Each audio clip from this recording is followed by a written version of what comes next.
Hey everybody, Doc Parsley here. I am starting this video blog or vlog or whatever you want to call it. I'm going to maybe call it the Daily Sobering or the Rational Skeptic. Maybe that's taken, something like that. I don't know. But basically, I am pretty frustrated in the way that the information is being passed, or lack of information, the hyperbole that's being spun as news, and the fear that that's causing. It disturbs me because it's unnecessarily harming people by causing fear, but it also disturbs me because it makes our chances as a nation to come together smaller, and it makes our chances to come out of this with the best possible outcome, with the optimal outcome. It makes that odds lower as well. So, what's really been driving me every day to get out of bed and fight this coronavirus hype, that, and I don't mean hype in that it's not real. I'm just talking about the hyperbole in which the media is presenting it. What's getting me out of bed every day is to go in there and combat some of this narrative. It's not at all helpful stuff.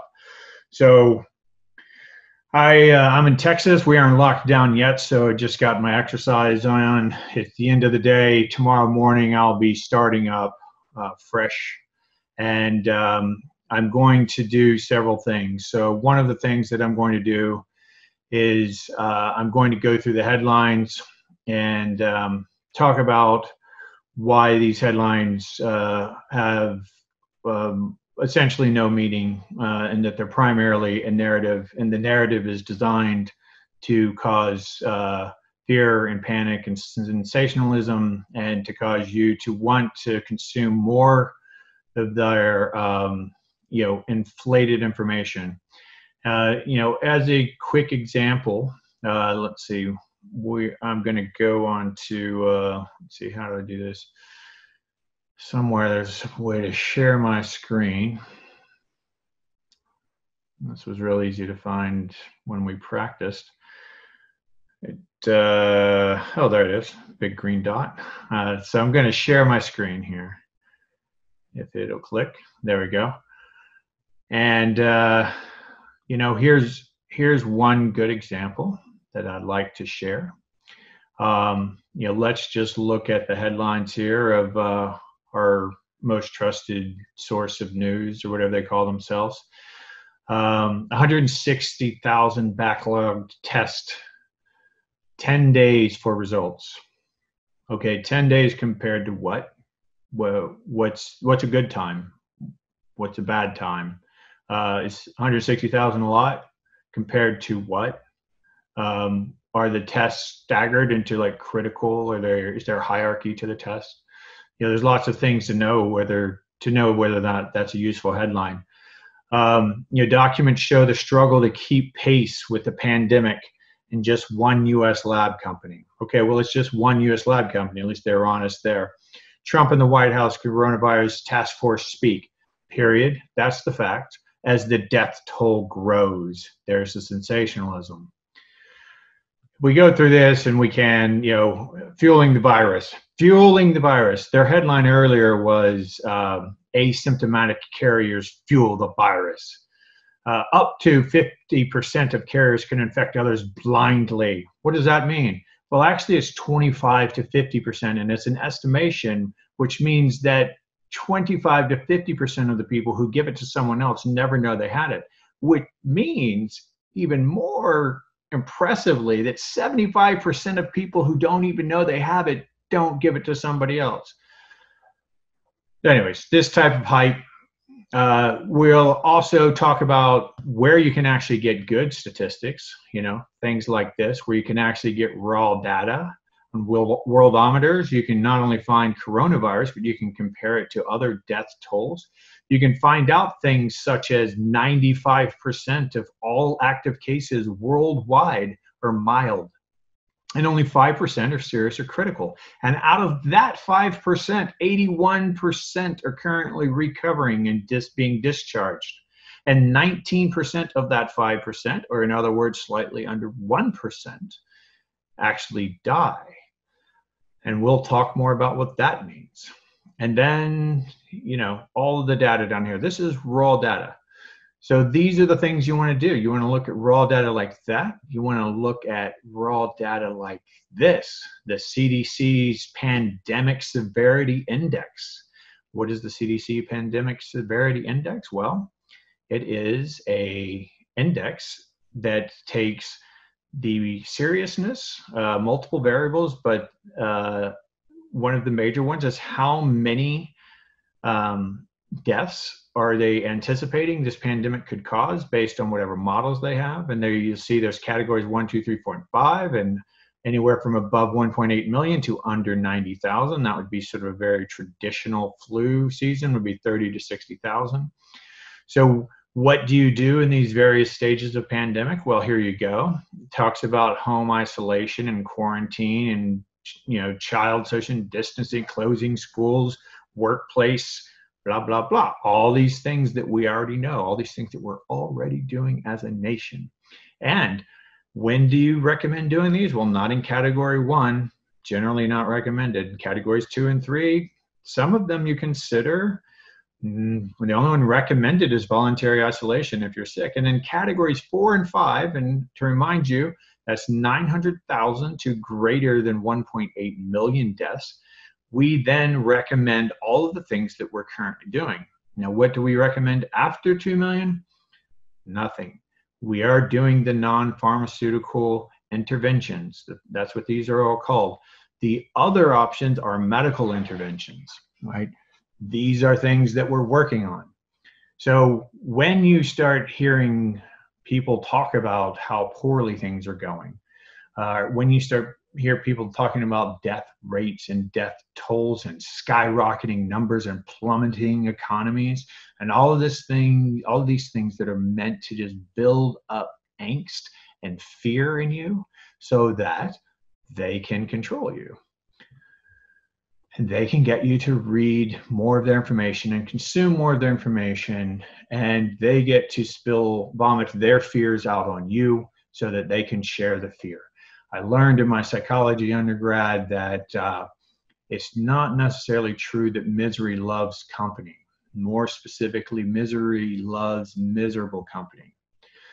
So we're going to talk every day about what we can do to keep our mind straight, to keep our mood up, to keep our health up. And by keeping our mood and cognition and our health in check, we will be the most optimized we can be as individuals and as communities to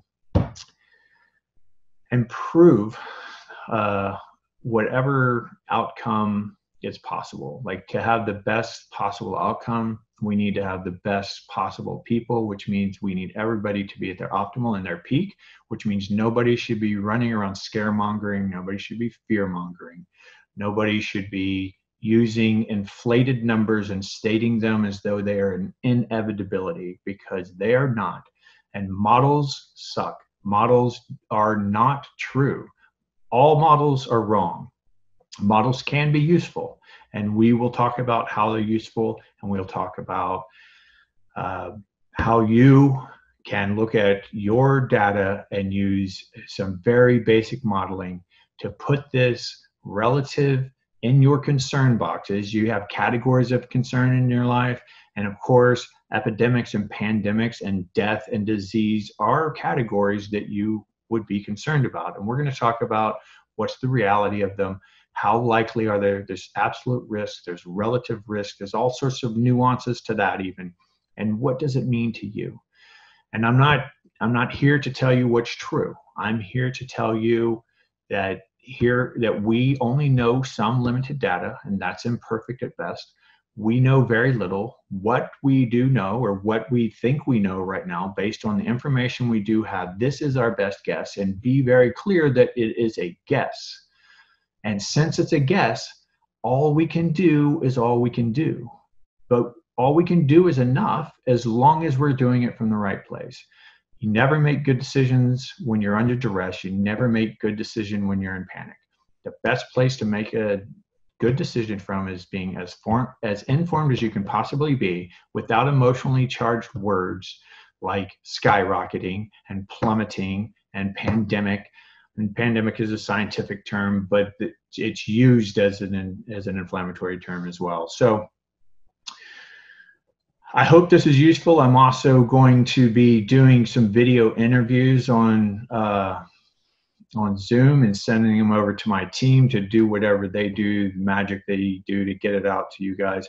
I'm doing this really with one intent, and that intent is to try to help people navigate through this with the least amount of fear and disability as possible. I'm going to be interviewing people on, how to do the best exercise at home, and, why. Like, I'll talk a lot about sleep. Why does sleep affect your mood? Why does sleep affect your emotions? Why does sleep affect your relationship? Why does sleep affect your immune system? Why does sleep affect your appetite? Why does sleep affect your desire to drink alcohol? Why does alcohol affect your sleep? All that back and forth.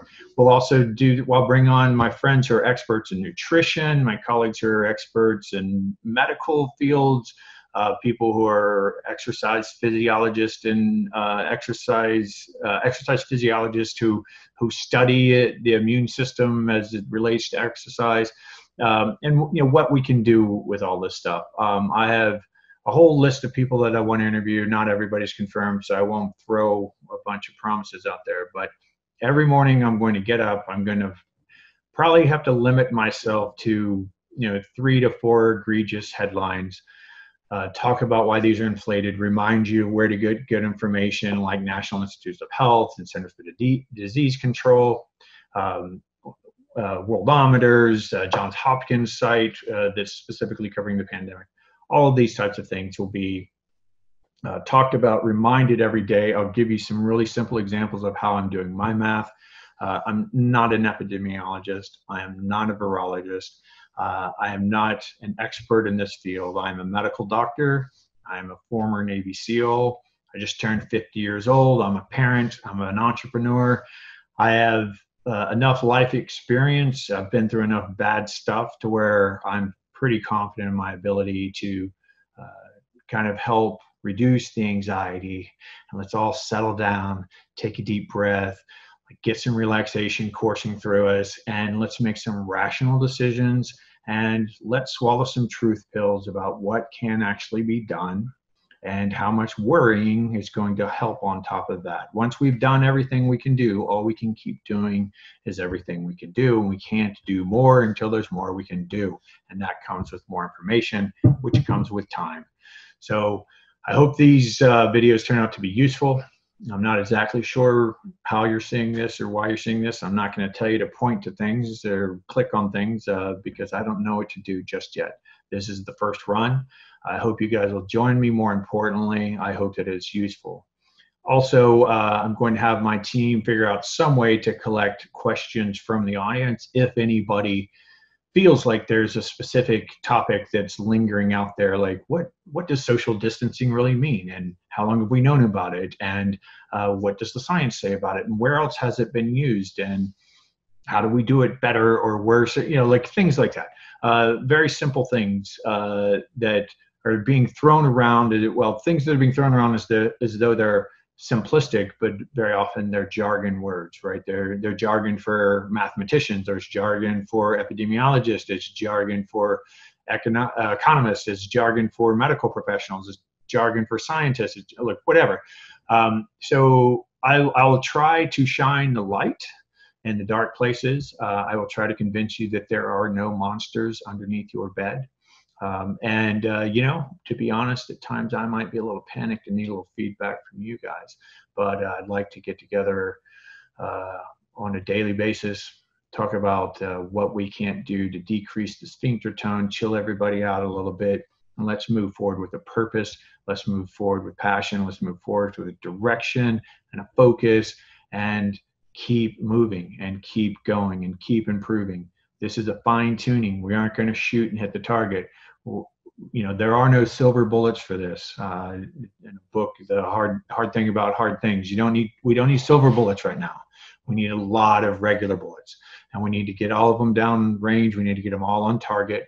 We need to move forward as a community, in your local community, down to as small as you and your spouse or you and your family, all the way up to the entire United States and beyond. I mean, this is a world pandemic right now, and there's a lot that we can do.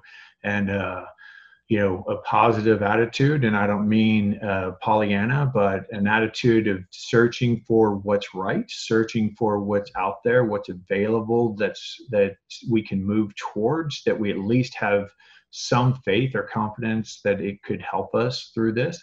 Let's move towards that, and let's talk about the things that we want to move away from, such as inflated numbers and hyperbolic, emotionally charged headlines that are meant to sensationalize and cause you to click the link below and feed their advertising dollars or whatever their end game is. I'm not going to be a conspiracy theorist, but I can tell you that I have a visceral reaction to the media, and I'm a really, really chill guy.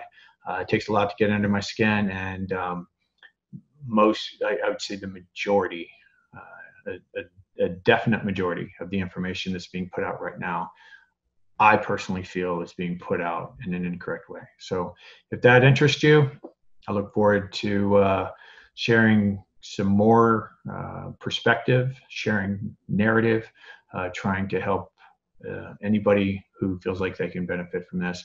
And like I said, we'll figure out a way to take questions, and this will go on for as long as it needs to go on. I don't have a plan for this. So hope you're all well up to this point, and I will see y'all tomorrow.